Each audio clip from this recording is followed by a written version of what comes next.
Bonjour à tous, bienvenue dans les recettes ludiques. Aujourd'hui, on va vous donner notre avis sur le jeu Maracaibo. Maracaibo est le dernier jeu d'Alexandre Pfister qui est pour le moment en version originale et qui arrivera en version française chez Super Meeple courant 2020. Dans le jeu, on va incarner des marins qui partent à l'aventure dans les Caraïbes avec pour objectif de gagner de l'influence auprès des trois grandes nations européennes de l'époque, l'Espagne, la France et l'Angleterre. À chaque tour, vous pourrez déplacer votre bateau pour naviguer dans la mer des Caraïbes. Vous ferez escale dans des villes et des villages dans lesquels vous pourrez réaliser des actions. Ces actions sont multiples et offriront aux joueurs autant de choix stratégiques possibles. On retrouvera notamment de la gestion de main de cartes, des cartes à usage multiple. On trouvera aussi des combats qui vous permettront d'accroître l'influence des différentes nations, la création d'un moteur de revenus, etc., etc. On est clairement sur un jeu à l'allemande et on va retrouver quelques mécaniques déjà existantes dans d'autres jeux d'Alexandre Pfister. Si vous voulez en savoir plus sur ces mécaniques et connaître les règles complètes, on vous propose de regarder notre autre vidéo qui est entièrement dédiée. On va commencer tout de suite en parlant du gameplay. Alors qu'est-ce qu'on peut dire du gameplay de Maracaibo, Lily ? On est sur un jeu qui est un Eurogame, donc on va calculer et planifier toute notre partie. On a un large choix d'actions qui ont des répercussions différentes et vont orienter des stratégies très différentes. On a un jeu très riche avec une vraie profondeur. Effectivement, large choix d'actions, jeu très riche. On a vraiment un jeu qui est ultra complet. On trouve plein de mécaniques, on trouve du placement d'ouvriers, de la gestion de main de cartes, des cartes qui servent à plein de choses dans le jeu, de la majorité, bref. On a tout ce qu'on aime dans les jeux à l'allemande qui sont réunis directement ici, dans une petite boîte comme celle-là.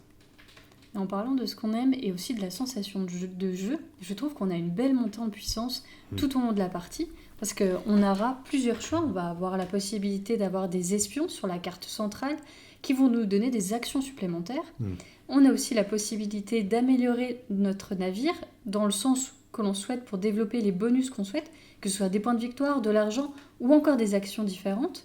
Et enfin, on a aussi la possibilité de créer une machine à revenus, parce qu'on a un scoring intermédiaire tout au long de la partie, puis un scoring final. Et si on a créé une bonne machine à revenus, on a vraiment de l'argent et des points de victoire, deux revenus différents, pour pouvoir se développer encore mieux. Et on sent le jeu se développer avec nous. Et c'est vraiment très agréable. Moi, j'adore ça dans un jeu. Ouais, c'est vrai que c'est super bien. Les actions et notamment les choix qu'on va avoir pendant le jeu sont énormes. Il y a des choix tout le temps. Chaque tour est un choix. On va choisir les emplacements qu'on va débloquer sur notre navire. Est-ce qu'on veut une main de carte plus grande ? Est-ce qu'on veut payer moins cher ? Est-ce qu'on veut avoir des actions améliorées ? Chaque carte a 3 utilisations possibles, donc encore une fois on va choisir, et on a également des choix sur les déplacements qu'on va faire, puisque les déplacements, c'est le timing du jeu. Le jeu est divisé en 4 manches, et chaque manche va se finir dès qu'un seul joueur arrive au bout du tour en fait, des îles des Caraïbes. C'est ça ? Oui, c'est ça, et c'est là où se trouve un petit peu l'interaction, parce qu'il n'y en a pas énormément dans Maracaibo, mais ce point crucial de peut-être course à la fin de manche qui va obliger les autres joueurs à arrêter leur manche en cours, c'est vraiment hyper important. Oui, effectivement, très fort, très gros timing sur le jeu. Je reviens un petit peu sur les interactions qui sont plutôt légères dans le jeu. Il y a l'interaction de course à la fin de manche, il y a un petit peu d'interaction aussi avec la course à la livraison de marchandises dans les villes. Tout à fait, livraison de marchandises, la course à la fin de manche qui est très importante, et également un petit peu d'interaction au niveau des nations, puisque l'influence que chaque nation possède va être développée par tous les joueurs autour de la table. Donc c'est un système de multiplicateur, c'est-à-dire que plus une nation a d'influence, et plus on est développé dans cette nation, et plus en fait on va gagner de points. Et comme tous les joueurs participent au développement de l'influence de cette nation, il y a de l'interaction dans ce goût-là. On va dire que c'est de l'interaction positive. C'est pas du Texat, c'est pas on va descendre les autres. C'est plus quel joueur va être avantagé sur le global. On peut passer un petit peu au thème, je pense. Alors le thème de Maracaibo, les thèmes des jeux à l'allemande d'une manière générale, on sait que c'est pas tout à fait ça. Est-ce qu'on a un thème dans ce jeu ? Alors, là, les mécaniques priment sur le thème, mais heureusement, il y a un mode histoire qui nous ramène justement de l'histoire, du narratif dans un Eurogame. ce qui est hyper agréable. Et en plus de ça, on va développer des nouvelles quêtes et on va faire un mode legacy. Oui, tout à fait. Legacy entre guillemets. Ouais, mode legacy entre guillemets. Sur un mode legacy, normalement, on sait, on utilise le jeu en one shot entre guillemets. On a tous l'exemple de Pandemic Legacy en tête. Et bien là, on ne touche pas du tout au matériel. On ne coupe pas de cartes, on n'ajoute pas de règles, on fait pas de, en tout cas, on ne les ajoute pas dans le livret de règles. On va simplement mettre du matériel par-dessus le matériel. Ce qui fait qu'on a plein de tuiles, plein de nouvelles cartes qui vont venir s'ajouter au matériel déjà présent. Donc, en fait, on a un mode legacy propre. Et ça, c'est un vrai régal. On a de la rejouabilité et on a effectivement ce côté thématique qui revient, parce que au départ, sur le jeu de base, on a quand même un jeu très axé mécanique.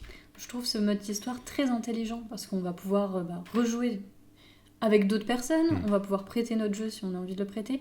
Enfin, c'est très malin et je trouve que c'est vraiment le charme du jeu, quoi. Ouais, c'est très fort. On peut peut-être parler un peu du matériel. Alors matériel, 2 points. Un point noir, un point vert. Okay. Le point noir, c'est les petits disques en bois que vous pouvez peut-être voir dans les vidéos. Ils sont pas très faciles à manipuler, même si j'ai des petites mains, c'est un peu l'enfer de mettre les 24 disques sur chaque navire. Mais il y a aussi un point vert. Le point vert, c'est le matériel sans plastique. Alors, sans plastique, hors sac plastique, évidemment. Mais sinon, le matériel est constitué effectivement de carton et de bois. C'est des cubes en bois. Et donc, gros point vert pour ce jeu, qui en plus de ça est fabriqué en Europe. Donc, gros pouce vers le haut. Et grand merci à 20 jeux qui nous a offert cette information. En tout cas, on l'a trouvé chez vous. Donc, merci les gars. Un petit salut en même temps. Si on devait résumer un petit peu ce jeu, j'aurais tendance à dire que c'est un jeu où on est maître, où on prend des décisions. Il n'y a pas beaucoup de hasard, on n'a que des choix, à nous de les faire.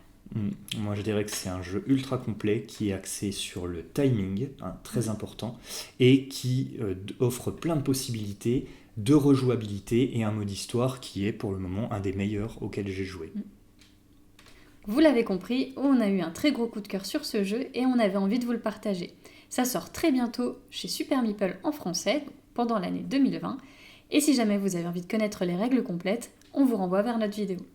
À tout bientôt pour de prochaines recettes ludiques. Ciao!